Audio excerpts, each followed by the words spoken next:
Ne fermez pas les églises, mais créez des emplois et créez des écoles. Ce n'est pas ma phrase, c'est la phrase d'une femme qui s'est exprimée par rapport aux églises qu'on ferme au Cameroun et partout dans le monde. Pendant que certains pensent que fermer les églises serait une bonne solution, d'autres pensent que créer des emplois serait une bonne solution. Quel est le rôle de l'église aujourd'hui? Lorsque j'ai fini ma vidéo hier sur le Cameroun, beaucoup de personnes ont été mécontents. Certains ont dit que c'est le diable qui a attaqué l'église, mais ils veulent tout mettre sur le dos du diable, alors que le diable n'a rien fait. Ce sont vos conséquences qui vous ont amené à arriver jusque-là. Mesdames et messieurs, bienvenue dans votre mission Entre nous. Ici, nous disons la vérité, nous annonçons les bonnes choses et nous vous proposons des émissions afin de vous permettre de commenter et de partager dans le respect possible. Pour commencer, je vous dis, Dieu gagne toujours. On passe à la première vidéo de cette jeune fille qui s'exprime tellement bien. On va écouter, est-ce que ce qu'elle dit, c'est vrai? On va écouter, voilà.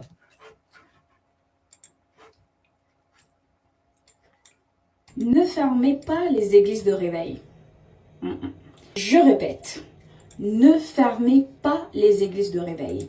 À la place, créez des emplois ou proposez des formations gratuites ou à moitié gratuites. Et les églises se videront d'elles-mêmes. Le dimanche se transformera en dimanche tarot ou en dimanche 2-0. Fermer l'église revient à vous attaquer à la conséquence de quelque chose. Cette chose, c'est la situation socio-économique de vos citoyens. Il n'y a pas d'emploi. L'école ne propose pas des formations adaptées aux besoins du marché. Conséquence, chômage, échec. Et qu'est-ce qu'on recherche? De l'espoir. Qui donne cet espoir? L'Église. Donc l'Église est même l'allié de l'État. Parce que si vous fermez votre allié là, ils vont voir vos lacunes. Et c'est dangereux. C'est une pensée biaisée. Elle peut avoir raison comme elle peut avoir tort. Vous comprenez? Excuse-moi si tu vas regarder ta vidéo et que j'étais bloqué sur cette posture. Excuse-moi, c'est mon ordinateur qui a préféré prendre cette partie. Ça fait aussi beau quand même. On doit fermer les églises. Pourquoi? Parce que même si on crée des emplois, l'Africain est déjà aliéné par l'église. Je pense que l'Africain a déjà été aliéné par l'église. Il faut qu'on ferme les églises et là, on pourra ouvrir les entreprises. Là, on pourra ouvrir des écoles. On peut même transformer ces églises en entrepôts. C'est cool. Moi, si je deviens président d'un pays, par exemple, je ramasse toutes ces grandes églises, je les transforme en entrepôts. Parce que si vous dites que l'église est l'allié du gouvernement, les pasteurs africains sont des pasteurs millionnaires, très riches. Ils ont beaucoup d'argent. Mais ils ont construit combien d'écoles? Ils ont ouvert combien d'entreprises? Ils ont donné l'emploi à combien de personnes? À personne. Il y avait la maladie de Covid qui était là. Combien de pasteurs ont soutenu les gens? Personne. Donc moi, je pense que l'Église n'apporte rien aujourd'hui à l'Africain. Rien. À part au Nigeria, où les pasteurs ont des jets privés et puis ils ont des universités. Mais en Afrique francophone, en Afrique centrale, qu'est-ce que l'Église apporte aux gens? Rien. À part de l'espoir, tu me parles d'espoir. C'est quel espoir que l'Église donne? L'Église donne l'espoir éphémère. L'Église donne l'espoir mensonger. L'Église blesse et souffle sur la plaie. C'est ce que l'Église fait. C'est comme un vétérinaire qui soigne ses patients et qui les mange. C'est ce que l'Église fait. L'Église va dire aux gens, vous allez être bénis. Mais c'est le pasteur qui est béni. Vous allez avoir du travail. Le pasteur est chômeur, il mange les dîmes des gens. Donc moi, je ne pense pas que l'Église donne espoir. Je pense que c'est Christ dans sa parole qui donne espoir à travers des personnes qui prêchent un message vrai. Je n'en disconviens pas. Il y a des bonnes églises comme il y a des mauvaises églises, mais on doit fermer les mauvaises églises et le gouvernement doit mettre sa main mise sur l'État. D'ailleurs, même tu as dit que l'église est l'allié de l'État. Si l'église est l'allié de l'État, donc l'État doit faire son travail sur l'église. L'État doit imposer sa loi sur l'église. Ton idée est fantastique. Mais moi, je pense que depuis les décennies que les églises existent, les églises ne font pas avancer l'Afrique. Je suis désolé. Je suis désolé. Côté social, côté financier, côté économique, l'église ne fait pas avancer l'Afrique. L'église fait avancer le pasteur et sa femme et sa famille. Je suis désolé. L'église profite au pasteur et sa famille. Parce que je n'ai jamais vu un millionnaire qui dit je suis devenu millionnaire à cause d'une église. Zéro. L'église, c'est le lieu où vous perdez votre argent. Si vous allez pour le salut, oui, vous pouvez recevoir la bonne parole dans une bonne église. Mais si vous allez pour devenir riche, l'église n'a jamais rendu quelqu'un riche. Je suis désolé, mais c'est une vérité. On va t'écouter. Pour vous. Donc, au lieu de fermer l'église, c'est-à-dire le bâtiment, parce que on ne ferme pas la communauté, ils vont toujours trouver un moyen de se réunir quelque part pour prier, pour prêcher, et ainsi de suite. Regardez Kangouka, regardez l'effet que Kangouka a sur la population. Les gens ont besoin d'espoir. À défaut de leur donner cet espoir, laissez l'église jouer ce rôle. Et de votre côté, faites le taf. Créez davantage d'emplois, proposez des formations. Même si on crée des emplois, est-ce que tu sais que les mêmes pasteurs ont des programmes du lundi au dimanche? Comment est-ce que les gens iront travailler? C'est ça ma question. Puisque tu dis qu'on puisse créer des emplois, mais comment est-ce que ces pasteurs iront travailler? C'est ça ma question. Ils n'iront pas travailler parce que l'église, c'est du lundi au dimanche. On chasse l'élément du lundi au dimanche. Les gens ne sont pas disciplinés. Je pense que cette idée de créer des emplois, c'est bien. Mais dans les églises, on doit réduire les programmes. On doit réduire les jours de prière. On doit réduire toutes ces choses. La prière, c'est une question personnelle entre toi et Dieu. Si quelqu'un va à l'église du lundi au dimanche, comment est-ce qu'il ira travailler? Quand est-ce qu'il ira à l'école? Quand il ira construire? Quand est-ce qu'il ira faire ces choses? C'est difficile. Donc, ton idée est pas mal, mais je pense qu'elle est un peu biaisée. Mais il faut juste juger le juste milieu. Alors, les amis, dites-moi ce que vous pensez de ce que cette fille a dit. Est-ce qu'au lieu de fermer l'église, si on ouvrait les églises, si on ouvrait des entreprises, est-ce que cela fera du bien? Voilà, merci. On passe à la deuxième vidéo. Exceptionnelle, dites-moi ça. Deuxième vidéo, s'il vous plaît. Allez, deuxième vidéo, elle est là. Quatrième question.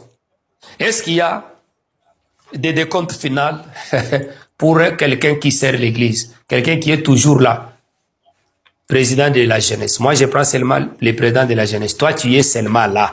Toi, tu peux aussi mettre maman présidente, intercesseur. Tu es là. Décompte final, ça veut dire si quelqu'un a duré dans l'église, il a fait toute sa carrière, comme on l'appelle, et il veut quitter l'église. Est-ce qu'on doit lui donner une somme d'argent? Décompte final, c'est ce qu'il dit. On écoute. Là, ça fait 20 ans, 15 ans, ça fait 30 ans que tu es dans une même église, jusqu'à ce qu'on te remplace. On estime que non, tu as tellement travaillé, maintenant tu n'as pas la bonne voix pour chanter, tu n'as pas la force d'intercéder, en toi tu as vieilli, tu as grandi. Ou tu veux voyager, tu dois quitter Lumbashi, aller habiter à l'Équateur. Est-ce qu'il y a des décomptes finaux? Non, il n'y a pas de décompte final. Les décomptes finaux, c'est dans des sociétés. Si dans l'église, on t'a engagé, tu as signé un contrat avec une église, en bonne et due forme, selon les lois du pays, ok, cette fois-là, c'est la loi qui va vous apporter la solution. Parce que là, vous êtes un travailleur, vous avez signé un contrat. Mais si vous êtes à l'église en tant qu'ouvrier, vous servez Dieu pour les salut, vous attendez l'enlèvement dans une église, au pied d'un pasteur, on va vous donner des comptes finaux. Comment est-ce qu'à l'église, on donne aux gens des comptes finaux? Encore une fois, j'ai dit, toute église, ça dépend des moyens qu'il y a. Parce qu'il y a des églises que nous connaissons, que nous voyons, parfois 20 ans, même pour acheter des chaises, c'est des problèmes. Acheter des instruments, c'est des problèmes. Les pasteurs souffrent. L'église n'est même pas à mesure de les prendre en charge. Maintenant, comment on va vous donner les décomptes? Moi, je pense que si c'est une église qui n'a pas beaucoup de moyens et que le pasteur même ne se retrouve pas, il faut que cette église puisse créer. Ça veut dire que le pasteur doit aller travailler, les gens de l'église doivent aller travailler. Souvent, ça tombe sur des bonnes églises. Maintenant, si cette église a des moyens et que le pasteur est payé, on doit payer tout le monde. C'est ça la justice de Dieu. On ne peut pas être dans une église où le pasteur a un salaire et c'est lui qui joue au piano, on lui dit « sois béni ». J'ai des enfants, j'ai une femme, j'ai des responsabilités. Je ne peux pas venir jouer gratuit alors que j'ai une famille. Et pourquoi on paye le pasteur? Si vous payez les pasteurs, payez aussi vos musiciens. C'est l'équité. C'est très important, ces histoires-là. Je pense qu'il faut réfléchir sur ça. Beaucoup d'églises aujourd'hui utilisent cette force, ce pouvoir pour dominer sur les gens. Et puis, ils utilisent vos talents. Ils vont vous manipuler, ils vont vous sucer, finir votre talent. Et voilà pourquoi vous devez ouvrir vos yeux. Moi, je trouve ça un peu aberrant que dans une église, si tu as signé un contrat, on doit te payer ton argent. Combien de chanteurs, combien de musiciens jouent gratuitement? C'est bien de jouer. Mais si tu as une famille à nourrir, moi, je connais un ami, il a une famille à nourrir. Il a trouvé un travail du lundi au dimanche. Le pasteur lui a dit de ne pas travailler le dimanche. Mais qui va payer le gars? On va le payer avec soi béni? Non. À un certain moment dans la vie, il faut comprendre les choses. On sert Dieu, mais il ne faut pas sacrifier son avenir pour un gourou qu'on appelle pasteur. Lui, il est assis dans la richesse et puis toi, tu regardes comme ça. Non. Donc, dites-moi ce que vous pensez aussi de cette vidéo. Est-ce qu'on doit payer un décompte final à quelqu'un? L'église devient une entreprise? Ben, on va voir. Le pasteur a duré dans une église. Il a eu 75 ans, il veut sortir, il veut partir. Est-ce qu'on doit lui donner une somme d'argent? Répondez par commentaire. L'avant-dernière vidéo, voilà, on va aller. Quatrième question. Est-ce qu'il y a... Attendez. L'église doit payer les musiciens. L'église doit payer les musiciens. C'est très important. Moi, je pense que c'est important. Les gens qui viennent jouer à l'église méritent le salaire. N'est-ce pas vous-même, vous dites que l'ouvrier mérite le salaire. Donc, si dans l'église, le pasteur est payé, le pianiste doit être payé. Le guitariste doit être payé. La maman qui balaye l'église doit être payée. Parce que tout le monde est ouvrier du Seigneur. L'ouvrier du Seigneur, ce n'est pas seulement le pasteur. L'ouvrier du Seigneur, ce n'est pas seulement le diacre. Donc, vous servez Dieu dans la chorale, on vous paye avec soi béni, mais le pasteur, lui, votre église paye la maison, paye la voiture, paye même les études de ses enfants. Ça, c'est de l'injustice. Pourquoi une seule personne va s'accaparer de toute la richesse d'un lieu? Non. Si vous êtes dans une église et que votre pasteur est payé, on doit vous payer, vous devez exiger un salaire. Oui. S'ils disent qu'ils ne vous payent pas, ils ne doivent pas aussi payer le pasteur. Écoutez le message ici. Écoutez. Pasteur, vous avez des enfants.